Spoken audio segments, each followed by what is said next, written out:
Good morning, good evening, good afternoon, wherever it is that you are, wherever you may be. Thank you very much for making us a part of your day. I am Brad Franklin, Digital Media Relations Manager here in Chesterfield. Very glad to tell you that Chesterfield Behind the Mic is on the air once again. Now, this is a very different sort of episode. Tacking a little intro here onto our State of the County panel discussion, which happened on Wednesday, December the 10th. Mary Martin Selby, who was our Director of Human Resources in Chesterfield, was the moderator for this, kind of like we did last year with the live podcast. Similar kind of idea, just a little bit of a different flavor. Joining Mary were Dr. Joe Casey, the County Administrator here in Chesterfield, George Hayes, who is the Director of Utilities in Chesterfield, Carolyn Jensen, who is the Director of Chesterfield Public Library, Lieutenant Eric Hutton from the Chesterfield County Police Department, and then Bill Broyles from Chesterfield County Public Schools. It was really kind of a conversation about innovation. These are all folks who represent groups that won NACO and VACO awards this year. And really the idea, I think, was to put some innovative thinkers, some folks who are doing some important work in the county, put them all in one place and kind of talk a little bit about that. So what is to follow here is that portion of State of the County this year. So let's go to it now.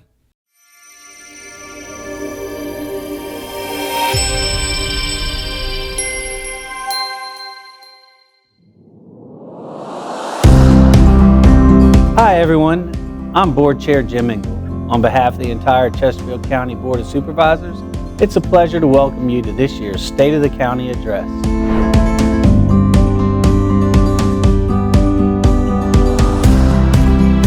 I want to thank the Chesterfield Chamber of Commerce, our business partners, and community leaders whose continued commitment to Chesterfield is what makes our progress possible.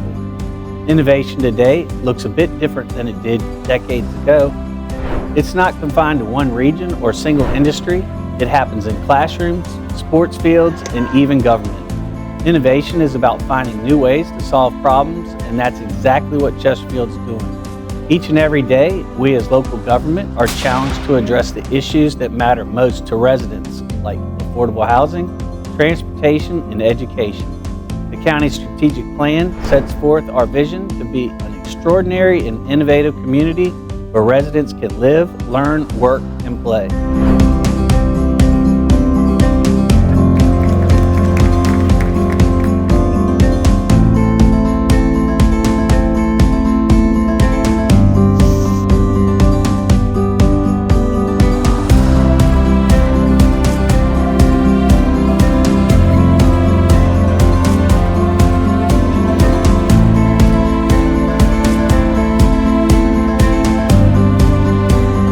This year has been full of milestones that demonstrate the strength of our local economy. We celebrated with LEGO the topping of its $1 billion, 1.7 million square foot manufacturing facility.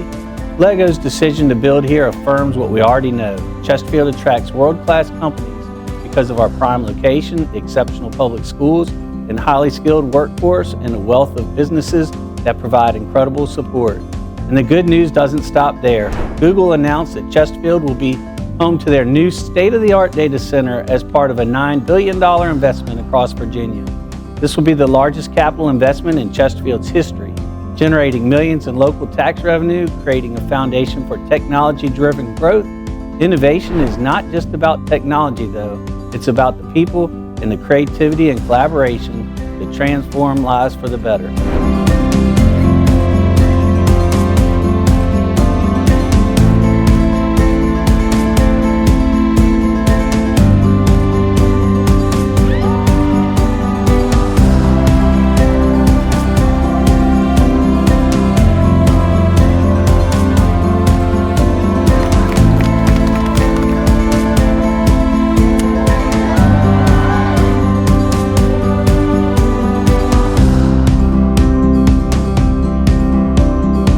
The state of the county is strong because we have the perseverance to overcome challenges, the humility to keep listening, and the heart to keep serving. Thank you. I guess I'm the quickest one to get to the platform here. I do want to thank Mr. Engel for narrating that. And if I could, while everyone's coming up here, I do want to recognize if the 5 Board of Supervisors members could stand, please. Kevin Carroll, Jim Engel, Jessica Schneider, Laquan Hilton, and Mark Miller. I want to thank them. I see some school board members. If they could also stand, please. Dominique Chatters? Okay, thank you. And I haven't done this before, but can all county staff that's in the audience stand? This is all county staff here too in schools, but can they stand?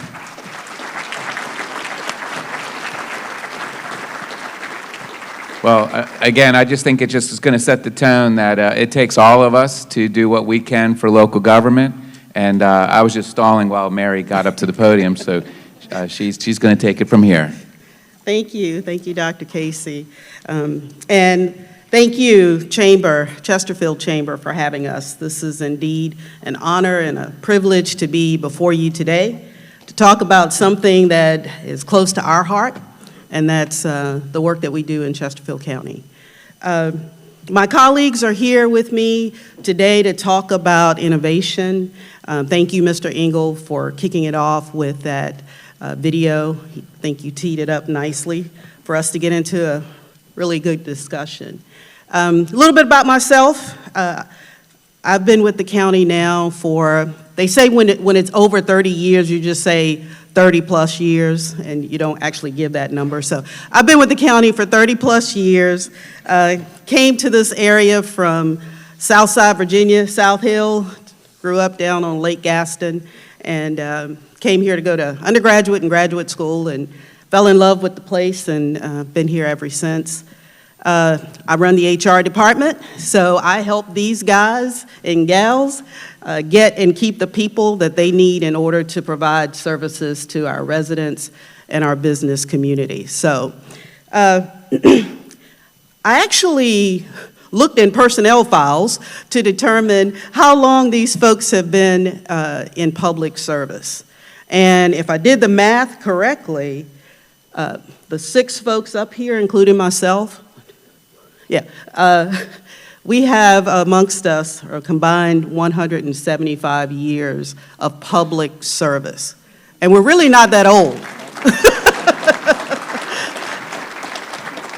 175 years of public service, and this is really cool, 111 years of public service to Chesterfield County government.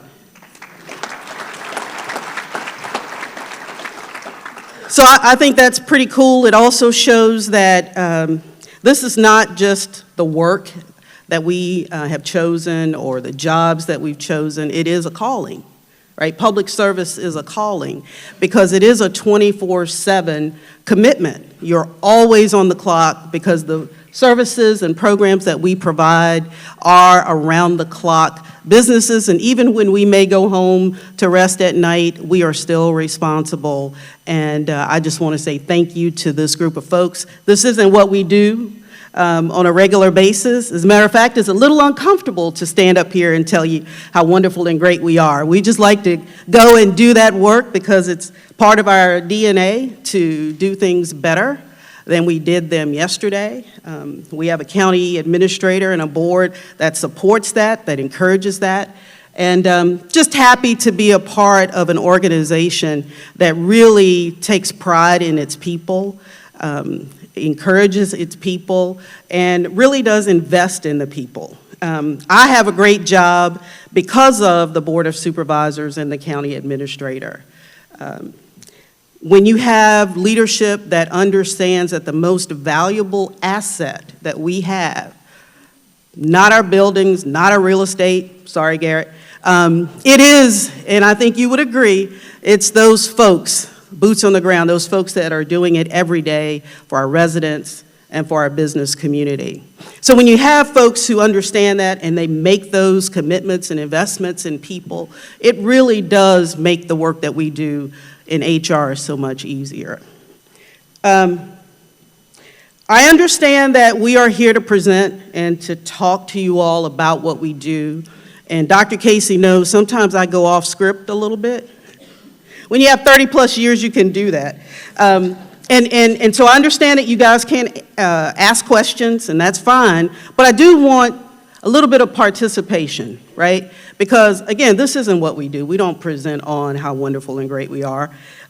So what I'd like to do, because one of my favorite words is cool, right? That's cool. When we are talking to some of the guests up here today, you're going to hear some really cool stuff. And I might just say to the audience, you know, Chesterfield Chamber, what do you think? And I'd like for you to respond back, that's cool. Okay? So let's practice that. Chesterfield Chamber, what do you think? That's cool. Okay, I think you can do it a little bit louder than that. Chesterfield Chamber, what do you think? That's cool. All right. Yes, it is. All right, so let's get into it. I'm going to just share a little bit about our workforce because it is because of our workforce that we are able to provide the types of services and programs that we do. And we do have a top workplace. And I'm not just saying that, it is true. We have earned a reputation not only in the region, the state, but also in the nation for being one of the top workplaces amongst not just local governments, but also amongst all sectors, public and private. And we earned that reputation, again, because of the commitment our folks have to public service. We have received 30 Best-in-Class Workplace Awards in the last 5 years. We have 20 NACO awards because of our HR programs that really do enhance the experience of our employees. And just 2 months ago in October, we received our survey results because we believe in asking our people what do they think about where they work. And I don't know if you know a lot of public servants, but they are very quick to let you know when things are going well and when things are not going well. So, as a result of our October 2025 survey, we received National Excellence Awards for our workplace culture in 5 areas: employee well-being, purpose and values, appreciation, professional development, and work-life flexibility. Now, these are all due to the survey results that we received from our employees. We didn't complete any applications, surveys didn't come back to the county, they went to a third-party administrator. So I think that's pretty cool that our employees not only come here and do the type of work they do, but they do it for an organization that they believe has invested in them and cares about them. So I'm really proud of that. And as Dr. Casey would always say, you know, what's that secret sauce? What makes us so great? And it really is how we have valued our employees. A lot of the work that we do within local government, we believe and depend on our employees to tell us, how can we do it better? People that are closest to those programs and services, it's okay. We ask them their opinions and we tell them, you know, take a chance. Go out and try that new thing. And if it doesn't work, it's okay. We get up, we brush ourselves off, and we try again tomorrow. And that's what makes us a great place to work. So, Chesterfield Chamber, what do you think about our workforce? That's cool. Yes, it is. It's cool. All right. So, on to the first individual who needs no introduction on our panel, Dr. Joe Casey. We'll begin, I guess, with a question for you, Dr. Casey. The first one is, what are some of the most significant moments in this past year as we round it up in the next 3 weeks? And what stands out to you about 2025, if you could share?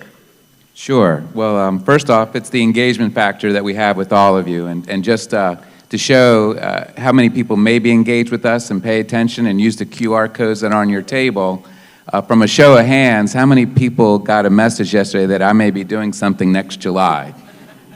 Okay.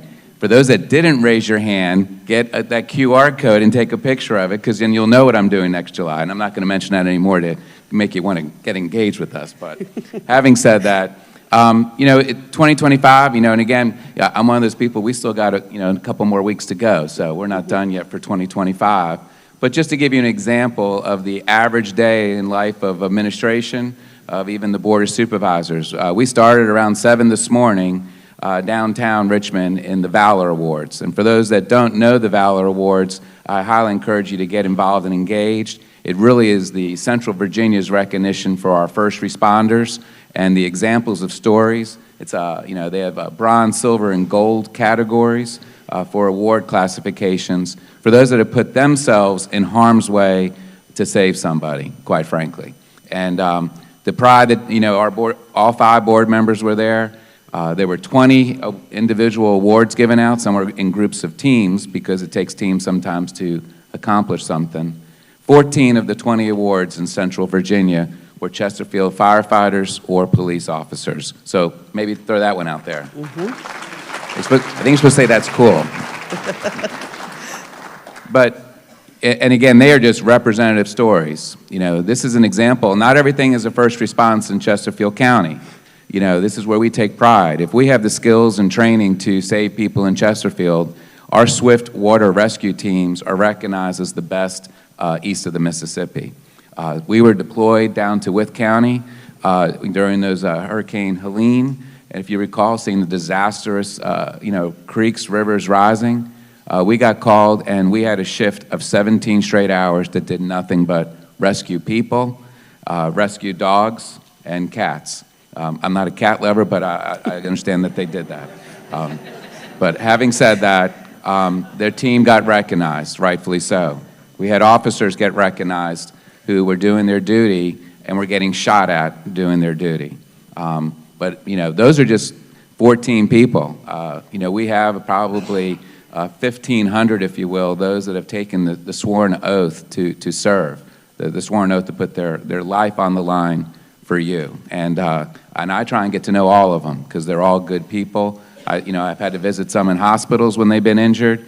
I've gone, unfortunately, to funerals for them. The parents and spouse of 2 of our fallen firefighters over the last year were there this morning. And, it was tears and mourning, but also tears of joy of the pride that they had in their son or husband serving with us. Having said that, a couple of quick things I like to just rattle off as one-liners. We do a lot of land use zoning cases. And if you want a case study of some local government going above and beyond traditional land use of residential, commercial, I encourage you to watch for 2+ hours Shady Hill rezoning. Mobile Home Park went through really a court-ordered, which was on our side, of remedying a poorly run mobile home park. And we could have spent 10 minutes, quote-unquote, on the zoning to get it into compliance. That compliance would have resulted in displacement of people while compliance was going on. We spent 2 hours, almost unit by unit, figuring out how to give the time and attention and the accountability so anyone who's living there could stay there while they were remedying their code compliance issues. Other local governments don't do that. So I actually applaud the Board of Supervisors. It was a live action work session, but in a public hearing setting. So when a developer, a landlord, government, and the advocacy groups and the residents all are on the same page at the end of the night, that's a good night, or as close to being a good morning by the time we were done. And so I want to again congratulate Mr. Engel for leading us through that. A couple of other one-liners, though. In a few hours, this is consuming our day with 5 board members. I think we're going to have 5 board members together in about 3 more hours as we celebrate the groundbreaking of what will be Central Virginia's largest hotel and conference center at Springline. An amazing investment by Anil Amin as part of many investments that him and other hotel owners are doing in Chesterfield County. We have 19 hotels either approved for construction or under construction. That is phenomenal, and it's serving a wide array of visitors. There's traditional people who come here as tourists, but there are people who come here for business. There's travelers, families, friends. We're also, all the pictures you saw under construction on the screen there, there's a good chance that many of those sites are consuming our hotels Monday through Friday with contractors and construction workers. So again, I applaud all of that. We led, in trying to be unique and get ahead and get the lowest possible bond ratings, lowest possible interest rates with the highest possible bond ratings. So we saw it, and in our first try, got the 4th of the Wall Street agencies' bond ratings. So we went from triple AAA, which is a unique category in itself, only about 40 or so counties across the country can say that, to the fourth quadruple AAA. So that's a quadzilla. We came up and patented that term, so if anyone else uses it, they have to give us royalties. But having said that, to Henrico's credit and Hanover's credit, they both have followed suit. There is no place on planet Earth that you have 4 quadruple A localities adjoining each other. That's period, exclamation point.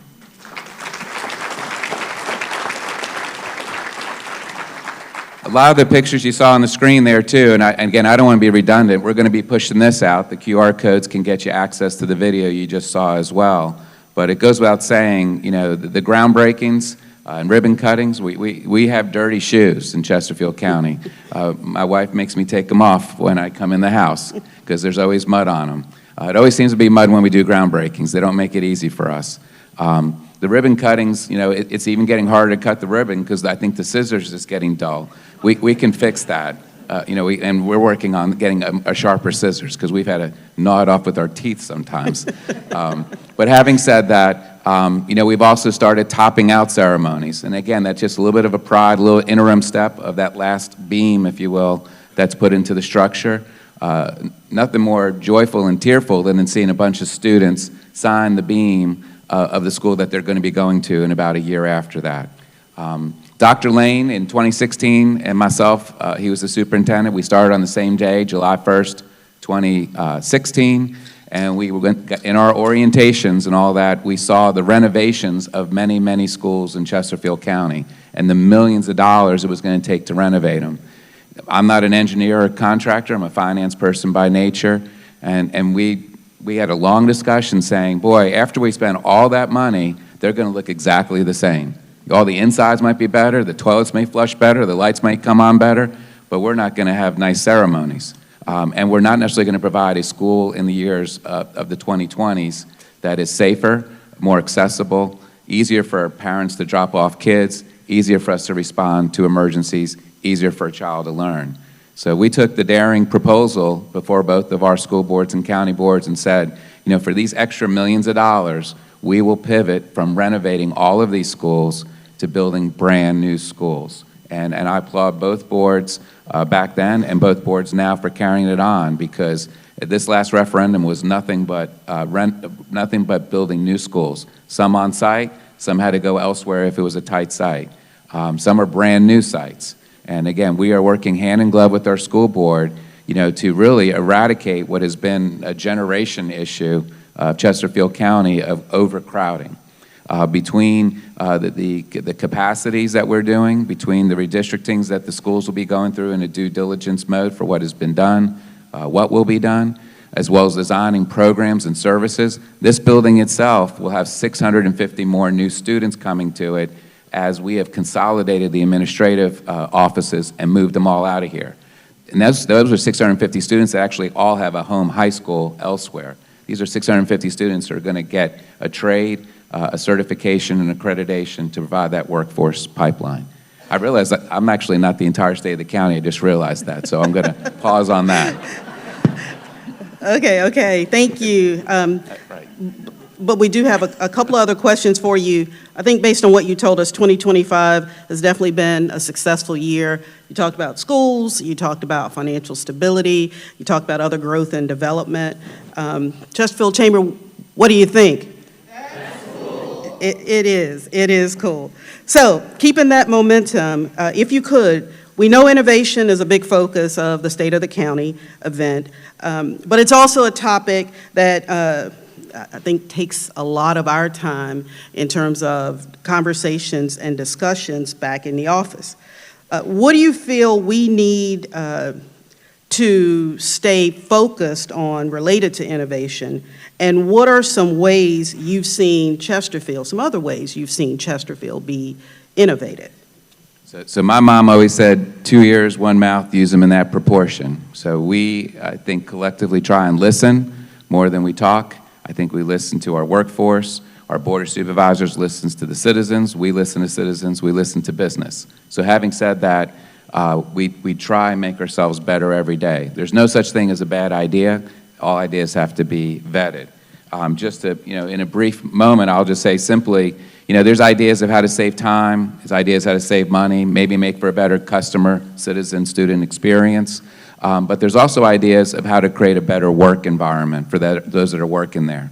I can't tell you the efforts that we put into in listening to our employees of what may be their mental health challenges in their personal and professional lives, whether it's something they've seen or heard as an adult protective service, child protective service responder, 911 dispatcher, or just, again, personal things going on in their life. Our accommodations and investment in the behavioral health side has changed our work environment and changed our culture. That's innovation. Innovation is, as George Hayes and I sitting down together and helping figure out that some of the peak demand problems we have in finite water sources may not always be big business. It's all of us, including me, that I'm guilty that I turn my damn irrigation system on at 7 a.m. My wife runs the dishwasher, and I take a shower and wondering where the water pressure is. It is because we're consuming disproportionately. We have to be smarter. How do we stagger even irrigation systems, odd, even, different times in the morning? If we can lower peak to average demand, that's an innovative concept, meeting with landscapers, contractors, and that so forth. The last thing I'll say on that regard is we can innovate pretty quickly if it's a policy change or even push down to the front lines that an employee can make that difference. Mm-hmm. If it's a policy I have to sign, those things can proceed fairly timely. The Board of Supervisors is very, very accommodating to common sense, good things for the workforce and the people. The resolutions, ordinance changes. We have credibility with our state officials, so if it makes sense, they do change themselves. Federal government, I don't have the time to get into that topic right now. Thank you. One last question for you, Dr. Casey, before we move on to our next guest. And I think we would be remiss if we did not mention the loss of Mr. Jim Holland, who loved this county and his beloved Dale District. He always talked to us about excellence, even the way he said the word excellence, right? How do you think Mr. Holland's legacy will continue to shape this community, the Chesterfield community, in the years to come? Well, first I will say, we all probably disproportionately pay attention to federal news and state news before local news. That's another topic for another day. But, you have 4 elected officials in just brief discussions with Mr. Holland at the very end of his life, have very sincere conversations. And can't talk too much, I'll get choked up. But they honored his wishes in selecting Dr. Hilton as soon as possible so that district would continue to be served by someone that Mr. Holland deeply entrusted to serve the people. And we have known Dr. Hilton for many years as a planning commissioner, but that's a legacy of just trust in your fellow elected officials, something we don't see elsewhere on TV and so forth. So I'm not trying to tell you to turn off the television, but I say just, again, get engaged with us, know who we are, who you are, and who your neighbors are, because this is a very special county that's doing special things. I'll briefly also say December 17th at our board meeting, we went through and supported the Holland family in many, many manners, and I, in announcing my retirement yesterday, I called some special people. I called the 4 board members who were alive that hired me, but I also called Mrs. Holland. And I'll just leave it at that. We had a really powerful conversation, but I said, out of respect to your husband, I wanted you to know that first before the public knew.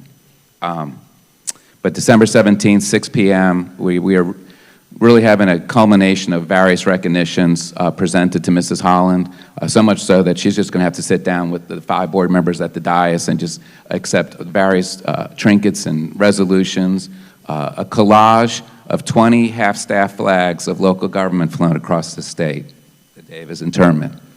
Other places don't do that.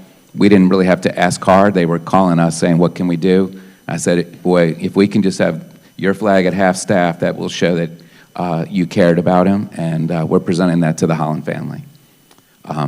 Thank you. I think you can tell just by Dr. Casey's comments, Chesterfield County, we are a family, right? This is a calling. We care about the people, from the top of the organization all the way to the frontline employees, and you saw that there. So And I'm going to stop that topic before, Joe, you're going to start me here.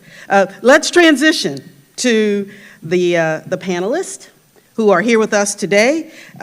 Real quickly, if we could just go down the line and say who you are, your title, and what you do for the county. And then maybe how long you've been here or not going to be here for some of the folks here. So we'll start with you, George.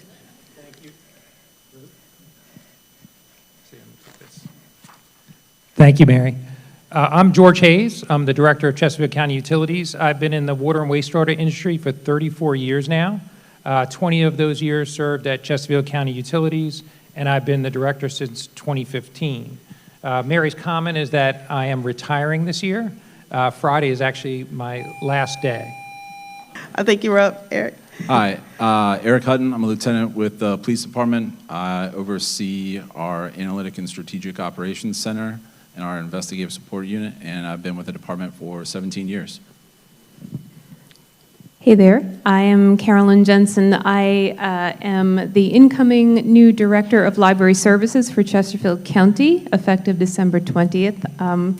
And I have been with the county for about 18 years now. Bill Broyles with Chesterfield County Public Schools, so if we run over and need a hall pass, see me. I just finished 16 years as principal of Monica, and I'm now a career experience consultant with the county in career and technical education, and this is my 36th year. Yeah, thank you all. Thank you so much. So back to George. Safe water is very important, isn't it? Yes, it is. I don't think anyone could have predicted how this year started, right, in past January with the Richmond water crisis. Can you talk to us, George, a little bit about what that experience was like from Chesterfield's perspective and what it taught us about regional collaboration, cooperation, and operational readiness? Absolutely. Thank you, Mary. I think the events of January 6th really fundamentally reshaped how this region views our infrastructure and our partnerships throughout the region. We were reminded that any kind of sustainable community needs a safe and reliable water supply, and we quickly learned that when we lost that water supply, it impacted every aspect of our daily lives, whether it was our personal lives, whether it was the businesses that we work at or the businesses we're trying to run. It even impacted core government functions. I mean, it basically shut down the General Assembly. And if you think back, last night I sat back and actually spoke to the new Director of Utilities in Richmond and rolled back the tape a little bit. And if you play the tape back, it's really mind-blowing. And I had a front row seat to this. I was actually sitting on the EOC when this unveiled. But when you look back, the whole incident started with a relatively small winter storm, similar to the two storms we had recently, where we had a power outage at the City of Richmond's water plant. And there was a couple of things that happened after that, but eventually the City of Richmond's plant flooded and that facility was taken offline. That facility is a major supplier of water, one of the major suppliers of water in the region. We actually in Chesterfield get 25% of our water from the City of Richmond. I'm very proud of the Department of Utilities and our response to the Richmond water crisis. I can tell you that even before we knew what was happening at the City of Richmond, before we knew about the flooding or actually what was happening, we started to learn that other municipalities were starting to see fluctuations in pressure. And because of our knowledge of water systems, within seconds of learning that, before we even knew the extent of the events at the Richmond plant, within seconds, we made the decision to isolate the supply from the City of Richmond and go to our other supplies in Chesterfield County. I can tell you, within minutes of that decision being made, our staff are extremely well trained. They pulled out our standard operating procedures that we regularly practice, and they executed them flawlessly. Within minutes of that order, we were isolated from the City of Richmond. And I'll tell you the reason.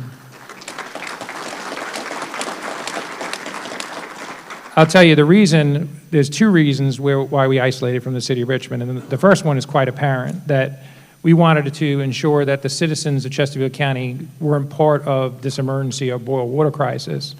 But also, knowing the water system, one of the reasons that we isolated is to ensure that the remaining supply that the city had in their tanks, they could use it for the region. And we were hopeful, and it didn't work out that way, that they could ride out on that additional supply. So it was also to help the region. You know, Chesterfield County during the Richmond water crisis was the only large utility in the Richmond region to have potable water. When you roll back the tape and you take a look at the timeline, within minutes of that power outage at the water plant, you had over 200,000 residents in the city of Richmond that turned on their taps and they had absolutely no water. Within 2 days, the population impacted grew to over 500,000 people in the Richmond region were on boil water notices due to contamination concerns of the water systems as Henrico County, the entire Henrico County, Hanover County, and parts of Goochland went under the boil water notice. You know, we were called upon in Chesterfield County because we had the only public water supply. Again, in seconds, making that decision. I do have to compliment the Board of Supervisors and Dr. Casey and administration. You know, being a director of utilities, you shouldn't just be a figurehead. You have to really be empowered by the board to be able to make decisions. I can tell you that it wasn't an easy decision to make to isolate ourselves from the city of Richmond. And I'll tell you a couple of behind-the-scenes facts that I find interesting. But if I took extra time to call the board or call the county administration to make that decision, we might have been in a different situation today. I made the phone calls after, but I felt empowered as director to make that decision and then inform the board and the county administration after. And it could have been a much different situation if Chesterfield isn't run the way it's run and empowering our employees to do what we do. Two quick facts that weren't really publicized that I find interesting about the Richmond water crisis.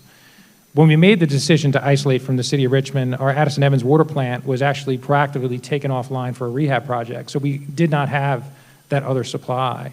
We actually had all the raw water piping taken apart in the basement of that facility. The weekend before the storm, I called the plant, and they still blame me for jinxing the system. That I asked them, how long would it take you to get the plant back together if we had an issue with one of our other supplies? They told me 3 to 5 days. The minute we made that call, our staff worked around the clock, and within 23 and a half hours, that plant was put back together, samples taken, and ensured potable water was flowing out of that facility again.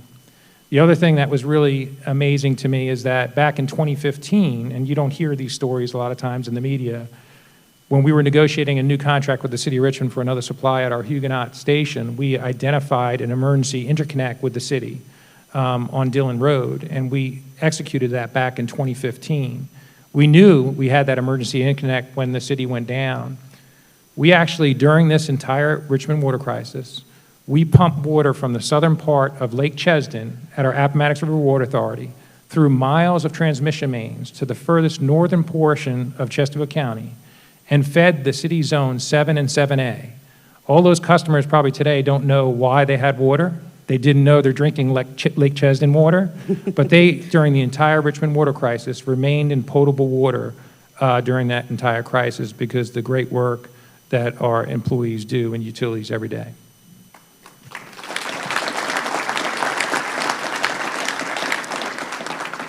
So I heard you say, George, we all heard you say within seconds, right, of the Richmond water crisis, Chesterfield pivoted and isolated ourselves so that our communities, our businesses could continue to have clean, safe water. And Chesterfield Chamber, what do you think? That's cool. That's cool. George, we're going to come back to you. Want to move on to our next guest. Lieutenant Hutton. Eric, I know we now have a new police chief. He was here last year. I'm not sure if he's here today, Colonel Frank Carpenter. And since he's been in the seat, lots of momentum, lots of things happening, particularly with new technologies and innovative solutions. And I know you're here to talk about one of those today. First, tell us a little bit about yourself, what got you into policing, and in particular, this particular space, in terms of technologies. Sure. So I guess what got me into policing boiled down to my dad was a member of the Chesterfield County Sheriff's Office, so wanted to be like Dad. That's what got me into it. I've been in a variety of positions throughout my career, including SRO. Shout out to Matoka Middle School. But leading up to where I am now, in my most recent spot, I was a lieutenant on the night shift. And working the night shift, you get some of the hottest calls, limited resources. You're always banding together to get it done.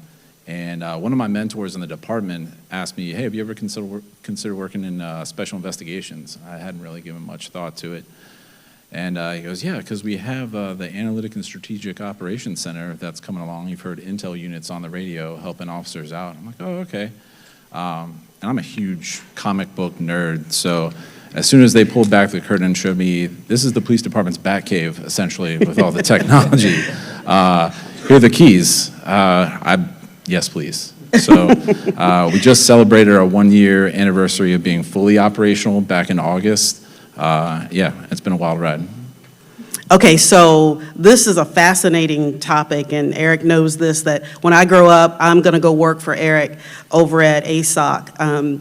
I'm too scared to go out and actually carry a gun, but I can help you catch bad guys from behind a computer. So talk to us a little bit about ASOC. I don't know if you all have ever watched this show. It's one of my favorites. It came out in the early 2000s. It's called 24 with Kiefer Sutherland, and they're using computers and cameras, satellites, and everything, technology that didn't even exist when the show was created. They're using this technology to help the boots on the ground get the bad guys, right, and save the world from being destroyed, and they're doing it in 24 hours. So I asked Eric, I said, is that kind of what ASOC is like, the show 24? And so with that, tell us a little more, as much as you can, about ASOC. No, I mean, when we get a hot call that comes out, it definitely turns into camera feeds up on the screen. Everyone's got their headsets on, furiously typing away, trying to find any lead for the case. But what we do is twofold. I know Dr. Casey mentioned it with the Valor Awards and the dangers that we see every day. And so much of that comes from the unknown, just showing up to a call and having to piece it all together right in front of you. But our center, with our access to cameras, with our access to different softwares, we're able to be kind of like that little officer on their shoulder, so to speak, to say, hey, instead of you showing up not knowing where the suspect is, you're going to want to go 2 halls down to the right. Looks like they're in this room here. They were last seen wearing this. Or, hey, there was a development in the call. They've actually ditched the sweatshirt, and now they're wearing white T-shirt and jeans. Things like that have been a real game changer for our safety. Being able to jump into officers' body cameras live if they're in a struggle or if they can't get to the radio, to then tell responding officers, hey, step it up, they're still fighting, or give them an updated location. In addition to, hey, looks like everything's calmed down, you guys can slow it down, because a big part of that is also the community at large, because obviously if we think one of our guys is in trouble, we're going to come running, but we take into consideration traffic, rush hour, school schedules, school routes, all that stuff. So that's big on the safety. And from the investigative side, we've moved to more of a precision-based policing model. If there was a violent crime in a community and it was a real whodunit in those first initial moments, the community is a victim in 2 ways. First, with the crime itself. And then, if we're still trying to find leads, the police flood the area, lights, we're knocking on doors, we're talking to anyone we can, trying to find something. We do have that dogged determination of we're going to flip over every rock we need to find something, but our center really provides an opportunity to say, hey, look, we've done some digging, just get a couple officers, flip that rock over there, that's where you're going to find a lead. Mm-hmm. So to be able to do that for the community as well, not as much intrusive action, but to be able to get positive results the same way. Yeah. Chesterfield Chamber, what do you think? Yeah, that's really cool. So what would you like the business community to know? How can they get involved? What can they do help? Because you said you use cameras and other technologies. What is it that we can do as a business community to help you? Well, I see they've tossed up our website, connectchesterfield.org. The lifeblood of our operation is the connection that we have with the community. If we don't have that, then we don't have solid investigative support. So we're sitting at a little over 11,000 camera streams connected to our secure cloud network in the county. That's fire departments, schools, libraries. It's businesses as well. Businesses can choose which cameras to share with us. We connect to it, and then we're not watching the cameras. We don't have enough eyeballs for that many feeds. But if there were a call to come out, we can hop on the map, see if there's cameras, then jump in to help officers that are responding. The other side of that, our camera registry, it's huge. For anybody who has doorbell cameras at their homes or any type of camera equipment at their homes, no, we don't tap into it, just first off. But we would add your contact information to our registry. So if there were an incident in your neighborhood, we could then send a message out saying, hey, listen, we had an incident at such and such time. If you have anything of value to us, please email that footage to us. So it's a request. It's a partnership with the community. We want to make sure that, yes, there are tons of capabilities out there, but it's not what we could be doing, it's what we should be doing. What we should be doing. Thank you so much. Yes, absolutely. And again, I am going to come take a tour, and I might even fill out an application for when I finish this career. I got a headset waiting for you. All right, thank you so much, Eric. We're going to move on to Carolyn now. In your new role as director, we know you're in the public safety business as well. You have been as a library system. I think about a year and a half or so ago, we had an individual come to one of our library branches, and one of our librarians had just received training on Narcan and how to administer it. And she recognized the signs that this person was in trouble, administered the Narcan, and we saved a life. So our library employees are not just librarians. We know the library isn't just where you go rent a book or check out a book, I guess you check out a book, or rent a DVD. It's also a community hub, a community space. And if you can think back to the different storms we've had, and when people are out of power, right, they go to the library to charge up their tablet. I know during Hurricane Isabel, we spent a lot of time in the library because a lot of us were without power and without air. And when the libraries came back on, we were there to spend time. And it is just, that gathering place that we've all come to love. So with that said, Carolyn, tell us a little bit about your journey to the library, and also your outlook on the future of the library system under your direction. Thank you.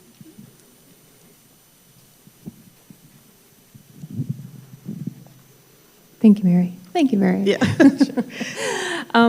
Yeah. So as I mentioned, I have been with the Chesterfield Public Library for 18 years now. I started as a assistant branch manager at the La Prade Library, which will be reopening in the next couple of months, so look out for that. We're very excited, yes. That's my library branch. And so during those years, I've basically held every position you could possibly have in the library system, various departments, various leadership roles, various frontline roles. So I know the staff there and the system very, very well. It's a fantastic library system. I could not be more excited. My journey into libraries began long time ago. My first job was actually a page at the New York Public Library. The page is the person that shelves the books, which is probably the best job in the library. It's a great job. And my love for libraries began when I was very young. I come from a working class family. My dad was a New York City detective. My mom was a stay-at-home mom. And we didn't have a lot, but she would bike me up to the local public library every week to get that big stack of picture books. And it was the favorite time of the week for me, and I feel like it showed me a different world, a world of possibilities outside of the world that I experienced. And I think the library still represents that for a lot of people. It's a safe and welcoming space where you can be introduced to new ideas, new people, and other ways of thinking. And so when it comes to the future of the library system, that is absolutely something I want to hold on to and encourage and continue to offer to every single resident of the county. I don't think that's ever going away. That's why we librarians get into librarianship, really. Part of it is the books. Yes, we love books. But we know now that the library is, in fact, a lot more than books and has been for quite a long time. And it is more about the people. It's more about the public service.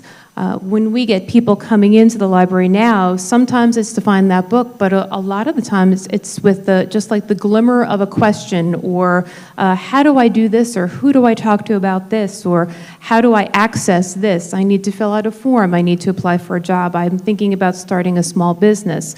And so the librarian's job these days is to talk with that person, learn more about what they're looking for, and then help make the connections for them as to how are they going to be able to do that. And sometimes it's a database, sometimes it's a book, but more often than not, it's connecting them with people, with departments, with local government departments or community organizations. And I see that future for the library as leaning more heavily into that, because the more we as librarians can become kind of hyper-local experts in the community, the more effective we can be in making those connections for people. So that's where I see the value. Yeah. So the library of today is not the library of yesteryear, right? It's not. There's some things, I mean, the heart is still the same, and people, when you ask people about the library, their reaction is, I love the library. I mean, there is a deep emotional attachment there, and we will never get rid of the things that kind of prompt that attachment. That's what we do, but we will kind of use that and expand what we do to be a better resource in the community. Yeah. Talk, if you would, briefly about innovation. I know libraries won 5 NACO awards and a VACO award for innovation. Talk to us a little bit about innovation in the library system. Absolutely. There's a few components that go into that. We do get NACO awards and VACO awards each year, and really ultimately that comes down to the creativity and the passion of our staff. And where that stems from is their passion for public service, right? Because as was mentioned, innovation is not just about technology, right? It's about people, and it's about making those connections. So our staff know that as a culture in the library system, it's the answer of, well, this is the way we've always done it, is no, that's not how we do it in the library, right? The starting point is the customer and a deep knowledge of the community, a deep knowledge of the customer, or patrons, as we like to call them in the library world. And saying, what are the needs, who am I trying to reach, what am I trying to get to that person, and then how can we make this happen? Right? We have resources, we have smart people, we have facilities, we've got technology, we've got all of these things to bring to bear to help be part of the solution for issues in the county, or to improve quality of life and to make people's lives better.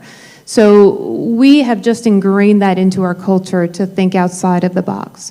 We have NACO awards related to outreach, going out into the community and removing barriers related to access. One of our awards, for example, was some outreach into the Greenlee Mobile Home Park, and that consisted of pop-up libraries, programming, partnering with the YMCA, even reducing or eliminating fines if they were a barrier. We recognized transportation was an issue, trust was an issue, language, all of these things, and we developed a program to say, we are going to reach this group of people, and we are going to develop relationships with them to bring them into the library. I would say another component that I can't neglect to mention is, you spoke about the Narcan administration, you spoke about the libraries being a place where people go in times of the storms. That started a long time ago, 15 years ago, maybe particularly, that's a long time ago. And that really is due to the vision and the leadership of county administration and the board in bringing the library to the table. You know, there are a lot of counties out there and localities out there that have a library system where the library is kind of this distinct entity that just kind of lives on its own. And that is not Chesterfield. You know, we are a part of that whole team that comes together to solve problems. And it was recognized, look, the library has buildings and smart people and power, and they help, and all of these in technology. So let's have them be a part of the solution. And it has just progressed from there to the point where the library is now much more a community center, a community resource. We distribute so many things related to community well-being and health. And it's because we are a face of the county in a lot of ways. 1 million people came to visit us last year, and there will be more in the next year, I am sure. But that's what we see as innovation. Mm-hmm. Yeah, that is so cool. Chesterfield libraries, I don't know about all of them, but you all are definitely a part of our community. And Chesterfield Chamber, what do you think? That is cool. That is cool. All right, last but not least is our good friend Bill from schools. I know that you talked a little bit about your background in education. If you want to talk a little bit more about that, but then also the role that you serve when it comes to WBL or work-based learning, which I know that you want to share with this group for those who may not be a part of it. I think everybody on this stage, we are a part of work-based learning. We believe in growing that next generation of workers. We believe it's our civic duty as a locality to help educate our employees. I'm sorry, our workforce. Our students, so that they can become part of our workforce, whether it's Chesterfield or somewhere else. That is part of our duty. So talk to us, Bill, about your background a little bit more, and then also about WBL. Absolutely, and thank you for those words. I'd like to bottle that up. So 36 years in education. What I didn't tell you is my first 11 years was in career and technical education, so I am all in on career and technical education. In my current role, I serve as, and I said, career experience consultant. I work specifically with middle and elementary schools. So when we talk about work-based learning, we have low intensity to high intensity. Low intensity would be things like career fairs, guest speakers, touch a truck events, Mission Tomorrow that we do for all of the 8th graders. And then we get to the high intensity activities. And those are internships, apprenticeships, collaborative and cooperative education environment, and all of that is work-based learning, right? Whether or not you know it, our little ones start making decisions about work at age 6. Mm-hmm. So it is imperative that we get in front of them to show them what's available. And I've already done 4 career fairs this fall. I've got 2 more to go this week. I've got some more stuff next week. So this is the perfect platform to get to talk to you all. I really appreciate being here. But one thing I want to mention before I really get rolling is every single division or department represented here has participated with work-based learning with Chesterfield County Public Schools, and for that, we are so appreciative, because we could not do this without it being a team or a family, as we've heard multiple times. Yeah. So real quickly, just to kind of give you some numbers, because as a former principal, it is about the data, and I know Dr. Casey is a numbers guy. My wife and 2 sister-in-laws are all accountants, so it's all about the numbers. But just to give you a feel for what it looks like, last year, Chesterfield County Public Schools had 32,000 work-based learning experiences for students, 10,000, and Dr. Casey mentioned this as well, 10,000 credentials, licenses, or certifications. That's amazing, right? In addition to 160,000 hours of high-intensity work experiences. That's amazing. And again, that's data-driven. As a former principal, you deal with data all the time. But the part you don't see is the relationship part, and that's where you come in. I want to talk about that real quickly. So I'll give you 2 quick stories. There's a teacher at Monacan, where I was for 16 years, who is a former student of Monacan. The reason she's back at Monacan is because we had people that took the time to engage with her in meaningful, high-intensity work-based learning experiences. And I'm going to tell you, as the building principal, or was the building principal, she waited 2 years for that slot to open up. She was coaching swim league in the summer. She was working part-time everywhere, waiting for that opportunity. And she's now at Monacan, and I'm going to guess she's a lifer, but she's doing phenomenally well. I'll give you another quick example. Right here in this very space, in October, we had our CTAC Advisory Committee night where we invite the business industry partners to go out and see what's going on here at the Tech Center. We feed them, and we get an opportunity to showcase what we do, right? As that evening was over and we were cleaning up, I saw a student walk by, or a former student, I should say, and I said, hey, wait, I know you. And his sister was here talking for the night. I said, well, what are you up to? Because I remember as a freshman, I talked to him at the school. Full disclosure, I grew up on a 540-acre farm, so learning how to do stuff was not an option. It's something you did, right? And so he was big into cars and into motors. He was kind of a gearhead. Well, I am too. So I kind of fostered that and developed that. Well, what that led to in his 10th grade year was an opportunity to come here or to the Chesterfield, the courthouse location, and do Opportunities Day as a 10th grader and then apply. He got into the Tech Center. Lo and behold, he's now with Carter Cat. And let me just tell you, I worked a long time to make the money he's making, if you get where I'm going, right? But he had people that invested in him in our community, in the automotive industry, to spark that interest and get it to where it is today. So when we talk about work-based learning, it is any and all of you that can participate in it. And I did give a lot of copies of this document. If you want to get one, you can on the way out. But it is amazing. And if I'm speaking from the heart, my mom taught 42 years. My dad came home as a 7th grader, sat down at the table with his 3 siblings, and Mom and Dad looked at him and said, hey, things are really tight this month. We don't know if we're going to be able to make it work. Dad got you a job. You go to work tomorrow at a 45-hour-a-week job. So that was my 7th grade dad, right? But both of them had people that invested in him, and he was super successful as a machinist, had an incredible career. Both of them. Mom is an educator, Dad is a machinist, in influencing me to stay with, and I'm all about kids. Of course I am, 36 years, and then I finally graduated high school to work with elementary and middle, which I dearly love. It's been amazing. Thank you so much. So, once again, we want to get this community, the business community, involved, right? We want them to. So you want to tell us how we can or who we can contact if we want to be a part of work-based learning. I think there's a QR code that we can maybe flash. I don't know. But what I'm going to go back to that, one of the NACO awards that we've received is for our business industry partner breakfast. And that's where we honor and highlight the work of our business industry partners willing to spend time with our students and give them those experiences, whether it's coming to the schoolhouse and being part of a career fair or giving a student opportunity to do a mentorship or an internship with you. And when we do that, if the wall right behind here where the bathrooms are, you'll see a lot of company names. And those are our business industry partners. And we have this award we call the 5280 Award. That'd be 5,280 feet, which is a mile.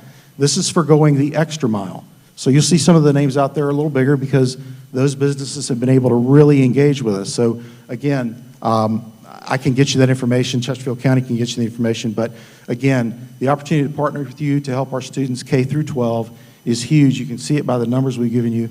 And we'd love to continue that and grow it. Thank you so much, Bill. Chesterfield Chamber, what do you think about work-based learning? That's cool, and we are all going to get involved. Well, I didn't bring my phone. I'm sure my stage mom right here, Natalie Spillman, who's been wonderful at corralling this group, has probably texted me. I see my boss, Dr. Casey, sitting on the edge of the seat. So I think that means probably, because we are a family, we know, the body language. I think that's his way of saying, all right, Mary, wrap it up. Thank you to this group. My colleagues for joining us today. Thank you again to the Chamber. Before we close out, I'd like to toss it back to Dr. Casey to close us out. Thank you.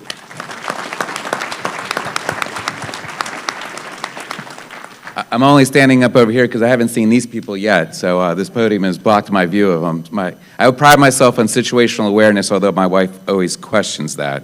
I'm going to give just one-liners as we go through, just little tidbits. These are just examples. We could have an entire presentation on each. Georgia's shop, they don't just think locally, they think regionally. You know, there's been a drought. If you haven't noticed, the snow outside is a little different, but up until recently, the James River was down quite a bit, so much so that it could have possibly triggered conservation measures through the region. Chesterfield County, in order to help Richmond, Henrico, and Hanover have a sustainable water supply, lowered its pull from the city of Richmond and relied more on our sources, more on our water towers, so that the rest of the region would not have to go into a conservation mode. So I want to applaud George for that. That helped out. For police, and this is I'm wearing my thin blue line tie, by the way. I do that every Valor Award, so do Google that because it means something. But just an example of our police department. A friend of mine in the department was going through cancer, and anyone's gone through it, you kind of go into remission, you go through all the surgeries, you think you've done your due, but he had some symptoms to warrant him going back to Duke University just last week. An officer sent around something saying, hey, I want to write a little message to him before he goes, just as you know, what he meant to you. And 60 pages later of notes and letters, he carried that with him into the Duke Hospital and held that book tight when he was going through the tests and getting what could be the next diagnosis. So I'll leave that one at that, but that's what the police department of Chesterfield is. It's a brotherhood, sisterhood. They are our family. For libraries, I actually befriended a homeless person in the Midlothian area. Once in a while, I even try and buy him lunch at or dinner at Wood and Iron, because I want him to give me the frontline perspective what it's like to be homeless. What can we do? A lot of these homeless people in Chesterfield, they're pretty resilient people. He has my number. He says, hey, I need you to do a little bit more of this, do a little bit less of that, which I can talk to anybody like that, balance me out. He uses the Midlothian Library for his sole source of information. He goes there every day as best he can. He walks to it, walks far. He's probably one of the most educated citizens in Chesterfield County, not disparaging anybody else. But then he also shares that knowledge with his community. And you know, he knows the resources that are available to him from the staff there, from our resources that you provide him online. So kudos to that. For schools, we had a very unique meeting about a month or so ago, never happened before in Chesterfield County. Brian Stratton, leadership, Bright Point leadership, schools, career tech leadership, chair and vice chair of the schools, chair and vice chair of our board, chamber Chesterfield president, chamber RVA's president with their chair.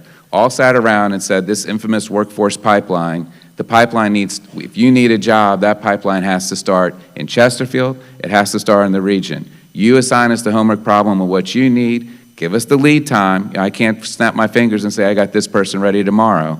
But there's certain jobs within a year we can have someone ready for any job you have that needs that year of training. Some jobs might need 4 years. Someone has to go to college and come back. Hire your students that are graduating. We have 5,000 potential workers every year out of Chesterfield, probably 15,000 for the region. Assign them homework, bring them into your workplace, hold them accountable. But if they do everything that you have asked for them over that year, 4 years plus, hire them. Don't just pick the person from Ohio because they look good through some artificial intelligence screening mechanism. Hire these people. I need them because I need them to stay close to their parents as they age out. You know, I need them to have that family support network. We as government cannot provide everything to anybody, a child to a parent, parent to a child, parent, grandparent to a grandchild.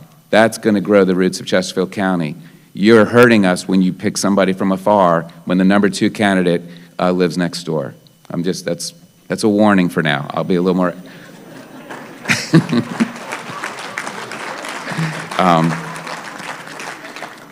Then other things that we need to do going forward in the future. The Jim Holland CEF Scholarship. See Laura Height here. She's going to be presenting that and announcing we were able so quickly to award a $500 amount, peeling off the interest that's going to be on the principal. So we are beginning something special for a Dale District graduate. And then couple of one-liners also. Local SWAM. We want to buy local. We have changed with the board's concurrence our purchasing policies to do single quotes if we shop local, single quotes if we do SWAM. You all are S's for the most part. That's what the SF SWAM stands for. So pay attention. If I don't know who you are, if you're not in our systems, you can't get a call. So ping is our system, register. We are incentivizing departments to make it easier for them to shop local. I'm going to hold them accountable to do that. You have to hold us accountable by registering and then just making sure that we do those single quotes for up to those purchasing limits. So please use us.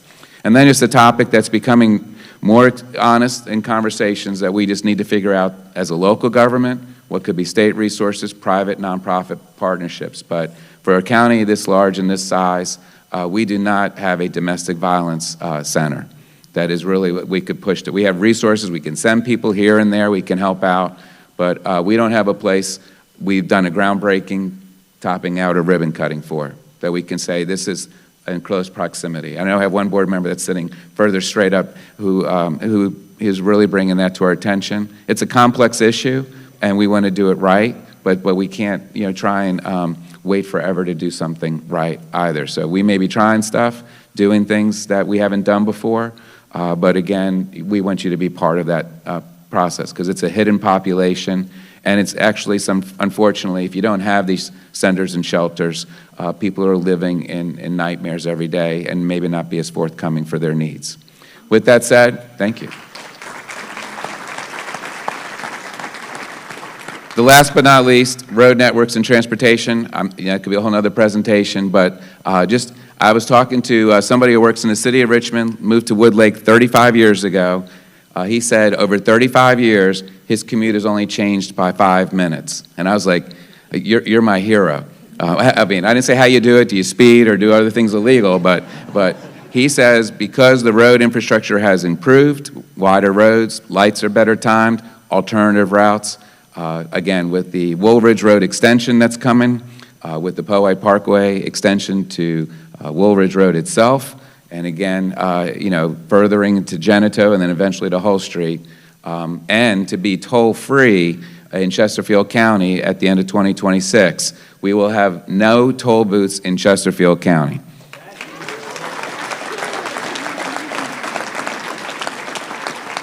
And just to make it even feel better, RMTA, who controls the Poway Parkway toll booth and the Downtown Expressway, after my 37 years of trying to remind them of this, that once those bonds are paid for in 2041, and to me it's the last issuance of bonds that are secured by tolls, they have acknowledged in 2041 that those toll booths can come down and that they will sustain their operations and maintenance off of the existing toll rate, so they don't have to issue bonds that takes the 2041 past that date. So I may not be here to keep reminding them, so I'll give you their cell phone numbers if you can give them a call once a year. But with that said, one more applause for our panel.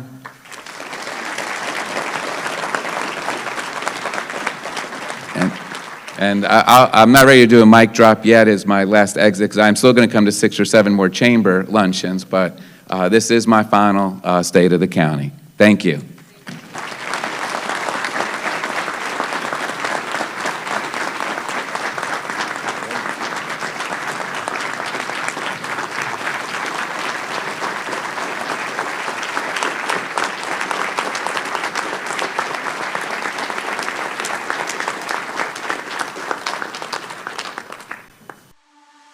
Make sure you check us out on social media. On Twitter, it's at Chesterfield VA, and on Instagram, it's Chesterfield Virginia on Word, and on Facebook, you can check out our podcast pages. Search Chesterfield Behind the Mic.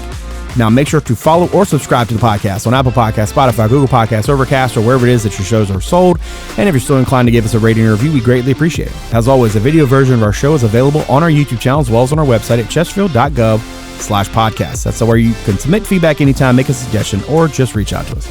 You can watch the show on WSCCT Thursday through Sunday at 7, on the weekends at noon. That is Comcast Channel 98 and Verizon Channel 28. Lastly, check out chesterfield.gov/connect with us to find out a number of other ways to connect with Chesterfield County. My thanks to my director, Martin Stith, my executive producer, Teresa, Bonifas, and all the good folk from Stitch Media Services for all they do. And my thanks to you for joining us today. So from all of us here in Chesterfield, thanks again for making us a part of your day.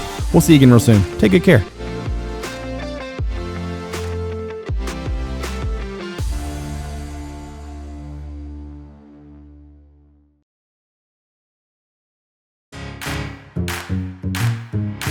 From blogs to podcasts. And I'm very glad to tell you that Chesterfield Behind the Mic is on the air once again. Weekly video segments and newsletters. Social media, the latest community news. And this is your Chesterfield News Minute for September 19th. How to get in touch, and everything in between. If you want to know about Chesterfield County, our Connect With Us webpage has you covered. Chesterfield.gov/connect with us. Connect with us, your source for all things Chesterfield.